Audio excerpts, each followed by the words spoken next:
السلام عليكم ورحمة الله تعالى وبركاته. ازيكم حبايبي؟ عاملين ايه؟ يا رب تكونوا بخير. قبل اي حاجة ما تنسوش الصلاة والسلام على سيدنا محمد وعلى آل سيدنا محمد. كمان ما تنسوش تدعوا لاخواتنا المستضعفين في كل بقاع العالم. اللهم انصرهم واجبرهم جبرا مبينا يا رب العالمين. اللهم ارحم شهدائهم واشفي جرحاهم واربط على قلوبهم بالصبر والإيمان يا رب العالمين. حبايبي المتابعين المحترمين، فضلا وليس امرا، تعليقات كتيره ولايكات كتيره تحت الفيديو. ربنا يديمكم نعمه في حياتي يا رب ويبارك لي فيكم ويديكم الصحه يا رب العالمين. النهارده هنتكلم عن ايه؟ هنتكلم عن الفيديو اللي نزله جبس مصر. جبس مصر طبعا كان مستحلف لحمدي ان هو يكشف كل ورقه، وان هو هينزل له فيديو حصري يخليه ينسى ان هو يطلع على المواقع او على الفيسبوك او على اي مكان هو موجود فيه. طبعا من كتر قلة ادب يعني الشخص ده حمدي، ومن كتر تصرفاته الزبالة مع أخوه ومع مرات أخوه ومع أبو آلاء، فهو طلع الراجل ده فعلا حقيقي بيدافع على الحق، بيقول كلمة الحق، على الأقل خالص بيقول كلمة الحق. يعني الست مامته طلعت وقالت لك سحر وما سحرش ومش عارفة ايه، وبعد كده طلعت لي في فيديو تترقص وتعمل ودعت على ابنها وقالت له أنا بالنسبة لي أنت موت والكلام ده كله. يعني عيلة من الآخر ما عندهمش مبدأ. يعني كل الستارة اللي احنا كنا شايفينها دي كانت كلها ستارة كذب في كذب وتلفيق في تلفيق وحاجات ما يعلم بها الا ربنا. تمام؟ فهي في الاول والاخر ايه؟ البني ادم اللي ما عندهوش مبدأ المفروض ما حدش يعني يتاخد عليه. انت عمل لك ايه اخوك عشان تعمل كده؟ المهم ان هو قال لك ايه بقى؟ جبسي مصر. جبسي مصر قال ان انا سجلت الفيديو ومنتجته، وللاسف للاسف مش بعد ما تعبت انا و جبت الدراعات دي ووصلت الكلام ده، في الاخر انجس القناه بتاعتي بكلب زي كده، اللي هو ايه؟ ملهوش لازمه. بني ادم خاين، بيقول لكم بني ادم خاين، بني ادم خني. لان في ناس بتقول ده انتوا بينكم ما بين بعض عيش وملح، قال لهم بلاش العيش والملح ده على المواقع، خلينا في العيش والملح على الواقع.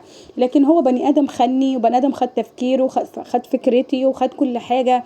حتى التفكير ان انا كنت راح اعمل لي انا ومراتي فرح، عملت برضه هو راح قلدني. فبعد ما خد كل حاجه وخد كل افكاري راح اعمل له بلوك. يبقى ده مين الخاين؟ فهو خاين يا جماعه. هنا معلش انا مع جبسي مصر في الكلام ده، لما يكون هو اساسا طالع على اخوه وطالع على يعني على مرات اخوه. هو اصلا ملهوش الحق ان هو يتكلم في حق مرات اخوه، ملهوش الحق ان هو يكون حاجه، ملهوش حق ينزل الفيديوهات اللي انا الفيديو اللي انا نزلته لكم قبل ده، اللي هو بتاع الفيديو اللي هو مسربه. دي اساسا خيانه. دي دليل انه كلام جبس فعلا حقيقي صح، اللي هو اساسا دي خيانه لاخوك، وخيانه مجالس، وخيانه انك انت وحسن. يعني انت وحسن هنا مدانين، لان الفيديو ده كان عند حسن في الفيلا بتاعته. غير انه كمان يا جماعه الاسف الشديد لو ركزتوا في الفيديو، عشان بيقولوا ان هي نهال كانت بتحبها قوي، وان هي دي اساسا شخصيتها وحشه، وهي اللي عملت كده، وان هي بتاعت سحر وبتاعت اعمال. طب ما لو هي بتاعت سحر وبتاعت اعمال، ما خلتكمش انتوا تحبوها ليه؟ ما خلتكيش انت يا ست، انت بدل ما طلعت تبهدليها وتمسخري بكرامه اهلها الارض وبابوها، ها؟ ما خلتكيش ليه انت في زي الخاتم في صباحها زي ما انت بتقولي؟ ما خلتش ليه حماده؟ ما خلتش العيله كلها ليه بالشكل ده؟ ولا انتوا اصلا بتحبوا هي؟ انتوا عشان شايفينها ان هي ظروفها على قدها طالعين بتعيروها بشغلانتها ان هي كانت بتعمل بتاكير، وربنا كان ابنها جوزك ابنك مبسوط وسعيد، ولا انت عاوزه تطلقيه زي ما طلقتيه قبل كده برضو عشان تخليه يقعد يعمل لك محشي ويلفلك ويخدمك؟ انت وليه غريبه قوي. ففي الاول والاخر الاء دي ده دليل ان ربنا بيفضحكم واحد ورا واحد، عشان الاء دي غلبانه والناس على قد حالهم وظروفهم على قد حالهم. فده دليل ان الفضايح اللي بتحصل على المنصه دي فضايحكم انتوا، غير ذنب ابو زياد. الفيديو اللي انا هنزله لكم بتاع ابو زياد غير ذنب ابو زياد، غير ذنب اللي انتوا بتعملوه، ان العيال بتكبر قدام ابوهم وهو محروم منهم. ففي الاول والاخر انتوا قبل ما تتكلموا ربنا يعني جعل جبسي مصر ده يفضحكم ويطلع لكم كل اخبائكم اللي انتوا فيها، وكل الحاجات اللي انت عاملها يا حمدي، اللي حاطط رجلك في الشرق والرجل التانية مش عارف تحطها فين. ما تعرفش ان ربنا سبحانه الله وتعالى كبير؟ في لحظة ممكن ينسفك من على الارض اساسا، ممكن ما يخلي لكش اي حاجه تطلع بيها ولا تظهر عليها. فانت لما تيجي تتكلم اتكلم بالعقل. فحقيقي اتكلم بالعقل. انت نسيت ولا عملت حساب لابوك ولا لامك؟ طلعت امك وقعدتها وطلعت تقول لها قولي بقى غني يا حاجه غني، هي كانت بتغني. انتوا اصلا ايه البخل والقرف بتاعكم؟ انت جايه تتكلمي يا حاجه وبتقولي على الاكل والشراب اللي هم جم الناس اهلها قعدوا عندكم اسبوع. امال فين الكرم وفين الكلام الفيك اللي احنا بنشوفه على المنصه ده؟ ها، غير كده انت اساسا لما انت بتتكلمي وتقولي ان هم، طب ما اكيد ناس مش من البلد وبنتهم متجوزه فلازم هيجوا هيقعدوا لحد ما يطمنوا على بنتهم ويشوفوا الدنيا فيها ايه وخلاص. بتعايروهم بفقرهم. انتوا كنتوا ايه؟ كنتوا ايه انتوا الاول؟ انتوا كنتوا ايه الاول؟ وانتوا بعد كده جايين تعايروا الناس بفقرهم. وابنك جاي ابنك بقلة ادب، بدل ما تقولي لابنك عيب وما يصحش اللي انت بتعمله ده مهما كان علشان خاطر اخوك. انت بتعملي كده ليه يا حاجة؟ انت منحازه لمين؟ على ضد مين؟ ده هما الاتنين اخوات. ده انت المفروض كان قلت له لا طبعا. ايه اللي انت بتقوله؟ ولا اطلع ولا اقول اعمال ايه اللي انت بتقولي عليها يا حاجه؟ الاعمال دي لو هي الست دلوقتي حطاكي زي الخاتم في صباعها، مش طالعه عليها تشتميها وتشتمي ابوها وبتقولي ده مش الاء، ده هي شيطانه ماشيه على الارض.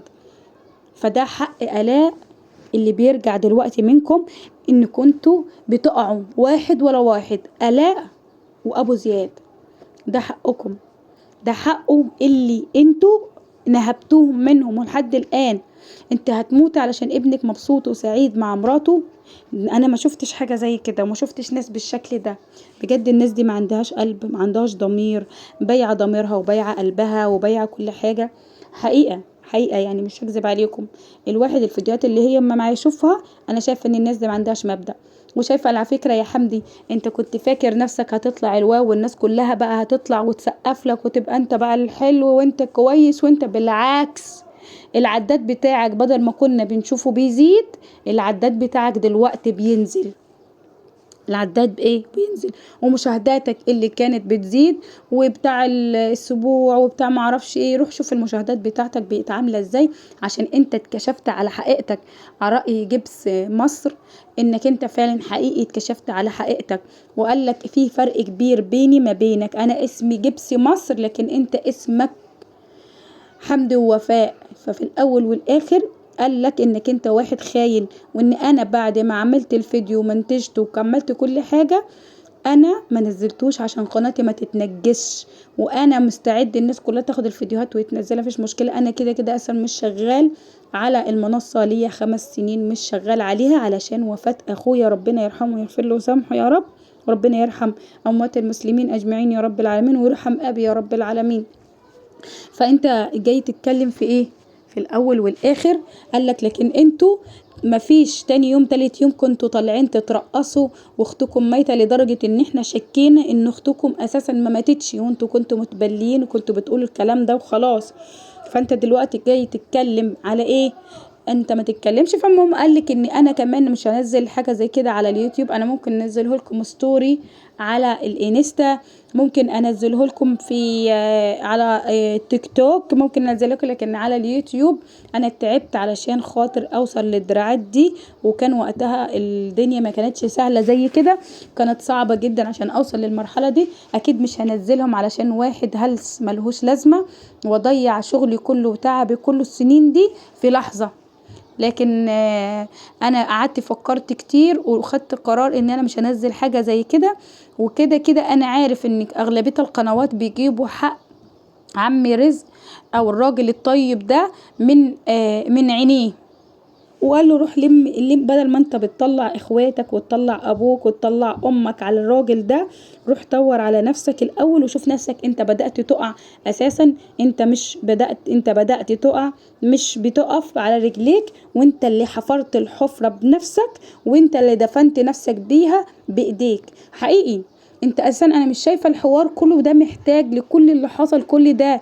كل ده عشان اخوك اتصور هو ومراته وعملوا صورة علامة النصر اللي هم اساسا ان هي مثلا مراته حامل، اتشكك في مرات اخوه حامل، وتشكك ان هو العيل متشوه، وتشكك ان مفيش بيبي، وتشكك ان هو حاطه مخدة في بطنها وكمان في اخوك وفي الكلام اللي انت بتقوله عشان تخلي المتابعين، بالعكس انت اللي عملته نفع اخوك ما ضرهوش. سبحان الله، بيقول لك اللهم اضرب الظالمين بالظالمين واخرجنا منهم سالمين. فاللي انت عملته كنت حابب تطلع بيه انت ترند، هو محمد من غير اي حاجه ومن غير ما يتعب اتعمل وجاله ترند لحد منه. ودي مش مبرر انك انت لما طلعت الفيديو بتاع مرات اخوك واخوك هو وبيضربها. على فكره دي مش حاجه كويسه، ومش حتى لو كان في الاول والاخر هي دلوقتي مراته عايشه معاه ومراته مبسوطه وسعيده ومفيش اي مشكله. وبالعكس ده بيبين ان كنتوا ناس شرانيه وكنتوا ناس وحشه وكنتوا بتعاملوها معامله وحشه. ما هو انتوا لو كويسين ما كانتش مرات اخوك واقفه بتتفرج عليها وبتتضرب. هي عيله صغيره يا جماعه، لو ركزتوا في الفيديو اللي قبل ده عيله صغيره ده بس هي اللي مسكت، هي ماسكه وبتحجز. لكن الاء نهال البنت اللي شايفه نفسها ومغروره زياده عن اللازم دي، على فكره كانت واقفه بتتفرج، ما كانتش بتعمل اي حاجه. فخلينا واقعيين انه اساسا كل اللي كنا شايفينه ده على الفيديو انت على فكره بتدين نفسك بيه، مش بتدين حد تاني، مش بتدين حد تاني. ففي الاول والاخر انت اللي خسران، وانت اللي بتخسر وبتخسر متابعينك وبتخسر كل حاجه، عشان الغرور هو اللي عمل فيك كده. الغرور هو اللي عمل فيك كده، الغرور اللي خلاك دلوقتي مش شايف حد. فالغرور ده هو اللي هيدفنك يا حمدي. وخليك فاكر كلامي في يوم من الايام هرجع واقول لكم ان الشخص ده من الغرور اللي هو فيه والعنطزة الكدابة، انت هتعرف انك انت اللي هتدفن نفسك بنفسك، لانك طلعت بني ادم مش سالك.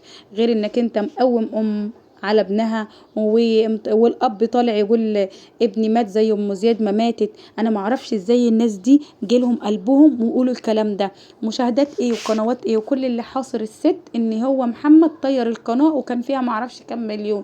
فده ناس بتدور على الفلوس، وده دليل ان هي بعد الفيديو واللايف بعد الفيديو اللي هي عملته، الفيديو الكارثي اللي عملته ونزلته على الصفحة بتاعتها، طالعة بتترقص وكأن مفيش اي حاجة. بجد انتوا ناس منكم لله، بجد انتوا ما بتتقوش ربنا. بس على الاقل ربنا هينصر الاء عليكم وربنا هيكبر بخاطرها. وانا اقول لمحمد خليك دايما مع مراتك، ما تتخلاش عنها ابدا ابدا، لانه اهلك عاوزين يخربوا حياتك مش اكتر من كده. حبايبي ومتابعين المحترمين، فضلا وليس امرا لو كنتوا وصلتوا معايا لحد هنا ما تنسوش تشتركوا في القناة وتفعلوا زر الجرس للكل. واسيبكم في رعاية الله وحفظه، والسلام عليكم ورحمة الله وبركاته.